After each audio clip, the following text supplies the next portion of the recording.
Hi everyone, welcome back to my channel. I hope তোমরা সবাই ভালো আছো। চলে এসেছি আজকে একটা নতুন ভিডিও নিয়ে। সো তোমাদের প্রচুর প্রচুর মেসেজ আমি পেয়েছি। তোমরা প্রত্যেকে আমার যারা ভিডিও দেখো তাদের সবাইকে অনেক অনেক ধন্যবাদ।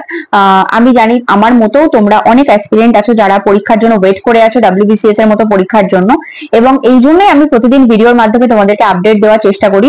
কিন্তু শুধুমাত্র WBCS না, WBCS ছাড়াও যেসব পরীক্ষা বা বলতে পারো যে সকল ইন্ডিকেটিভ নোটিফিকেশন গুলো বেরিয়েছে, ডিটেলস নোটিফিকেশন গুলো আসছে না, সেগুলো নিয়েও কিন্তু আমি কথা বলি। প্রত্যেক পরীক্ষাটাই হওয়া দরকার এবং ডিটেলস নোটিফিকেশন আসা দরকার, এটা আমি প্রত্যেক ভিডিওতেই বলে থাকি। তো আমাকে পার্সোনালি অনেকেই মেসেজ করেছো, তাছাড়া ইউটিউবে কমেন্ট করেছো। আমি দেখলাম যে আমি একটা কর্মসংস্থান পত্রিকার ভিডিও করেছিলাম যেখানে লেখা ছিল 16 নভেম্বর পরীক্ষা হবে। কর্মসংস্থান পত্রিকার হিসাবে কর্মসংস্থান পত্রিকায় লেখা আছে নাকি 16 নভেম্বর পরীক্ষা হতে পারে। তো এটা কেন কোনোভাবে সম্ভব নয় সেটা নিয়ে আমাকে অনেকে প্রশ্ন করেছো। দেখো, এখনো পর্যন্ত ডিটেলস নোটিফিকেশন আসেনি। তারপরে হচ্ছে ফর্ম ফিল আপের একটা ব্যাপার থাকে, তারপর এডিট উইন্ডো খোলার ব্যাপার থাকে।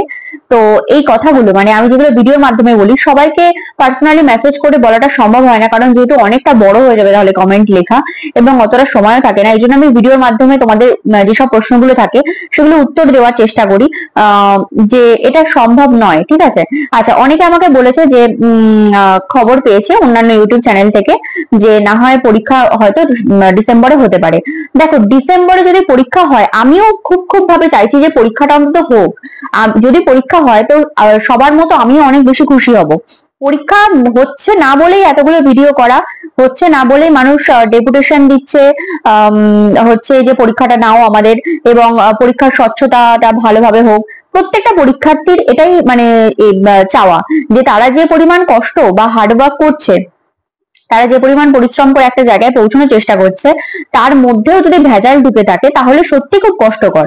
এবং আমরা প্রত্যেকেই চাই যে WBCS পরীক্ষাটা প্রতি বছর নিয়মিত যে প্রতি বছর হয়, আমরা যেটা মানে জানি যে এই পরীক্ষাটা প্রত্যেক বছরই হবে, কারণ এত বড় একটা পরীক্ষা। তো সেটা যেন প্রত্যেক বছর হয়, 2024 যেমন আটকে আছে এরকম যেন না হয়, সেটাই কিন্তু আমরা প্রত্যেকের আমাদের PSCর কাছে সেটাই কাম্য। আবার একজন আমাকে লিখেছে যে আপনি PSCর কথা কেন বলছেন, গভর্নমেন্টকে কেন কিছু বলছেন না, মানে সে আমাকে এটাও লিখেছে। দেখো, আমি কাউকেই কিছু বলতে চাইছি না, না PSC কে না গভর্নমেন্টকে। আমি একা বলে তো কোনো কাজ হবে না।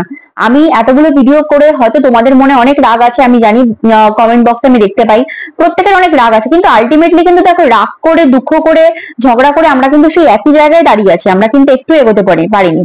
আমি দুটো কথা বললে কি, তুমি দুটো কথা বললে কি, সবাই মিলে বললে হয়তো একটা সুরাহা হতে পারে, কিন্তু ওই আমার একার কথায় কিন্তু কিছু হবে না। ঠিক আছে, আর আমি গভর্নমেন্টকে বা PSC কে মানে উদ্দেশ্য করে আমি যাই বলো, মানে যাকেই বলতে বলো, আমি একটা কথাই বলছি, সবার হয়ে একটা কথাই বলছি যে পরীক্ষাটা অন্তত হোক, অন্তত আমাদের প্রত্যেক বছর পরীক্ষাটা হোক, স্বচ্ছতার সাথে রেজাল্ট আসুক এবং তাড়াতাড়ি নিয়োগটা সম্পূর্ণ হোক। কারণ নিয়োগ প্রক্রিয়া হতে হতেই যদি 3 থেকে 5 বছর সময় লেগে যায়, সত্যি ধৈর্য রাখাটা একটা বিশাল বড় ব্যাপার। কারণ আমরা WBCS এর মতো জার্নিতে এসে আমরা জানি যে 3 থেকে 5 বছর আমাদের এমনি প্রিপারেশন নিতে 2 বছর লাগে। খুব ভালো করে যদি তুমি প্রিপারেশন নাও একদম প্রিলিমস থেকে ইন্টারভিউ পর্যন্ত, তাও তোমার 2 থেকে 3 বছর সময় লাগবে।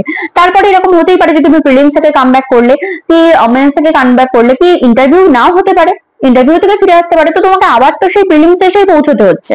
তো ব্যাপারটা সে যেখানে এসেই দাঁড়াক না কেন, আমরা যখন ধৈর্যের সাথে প্রিপারেশন নিচ্ছি, আবার যদি ধৈর্য রেখে নিয়োগ প্রক্রিয়া সম্পন্ন হতে হয়, তাহলে সেই 10 বছরের মানে আগে কোনো কিছু সম্ভব না। কারণ এরকম তো কেউ গ্যারান্টি দিতে পারে না যে এই প্রিলিমস পরীক্ষা দিল এবং এই প্রিলিমসে সে পাস করে গেল, এরকম তো নাও হতে পারে। কেউ হয়তো প্রিলিমস পাস করে মেন্স পাস করলো, কি ইন্টারভিউ তো হলো না, হতেই পারে।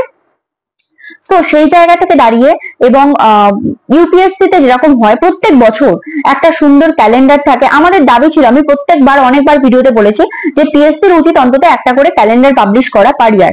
হ্যাঁ, এই বছরও করেছিল, আমি অস্বীকার করব না, এবং অস্বীকার করলেও কি হবে, তোমরা ওয়েবসাইটে গিয়ে দেখতে পাবে। কিন্তু অ্যাকচুয়ালি তো সেই ক্যালেন্ডার অনুযায়ী কিছুই হলো না, আমরা তো সেই আগের পরিস্থিতি দাঁড়িয়ে রইলাম। আমাদের হাতে একটা ক্যালেন্ডার ধরিয়ে দিয়েছিল, কিন্তু সেই পরীক্ষা অনুযায়ী তো কিছুই হলো না। সেপ্টেম্বর মাসে আমাদের প্রিলিমস পরীক্ষা হওয়ার কথা ছিল, তো সে তো সম্ভবই না, কারণ কোনোভাবেই সম্ভব না, কারণ পরীক্ষার ফর্ম ফিল আপই হয়নি। তো আমার বক্তব্য হচ্ছে, যে জিনিস কার্যকর হবে, যে জিনিসটা আমরা করতে পারবো, বা যে জিনিসটা প্রতি বছর হবে, এরকম একটা সিস্টেমের মধ্যে আসা উচিত, যাতে ছাত্রছাত্রীরা লক্ষ্যভ্রষ্ট না হয়। তারা একটা লক্ষ্য নিয়ে পড়াশোনা করছে, যাতে সেই লক্ষ্যটা স্থির থাকতে পারে, প্রিপারেশন ভালো রাখতে পারে, বছরের পর বছর যাতে ওয়েট না করতে হয়। ঠিক আছে। তো আজকের ভিডিওতে আমি তোমাদেরকে এটাই বলবো, শুধুমাত্র WBCS না, প্রত্যেক পরীক্ষার জন্য আমি বলতে চাই, সে মিসলেনিয়াস হতে পারে, আইডিও হতে পারে, ক্লার্কশিপ হতে পারে, যা কিছু পরীক্ষা হতে পারে, আমি চাই পরীক্ষাটা প্রত্যেক বছর হোক।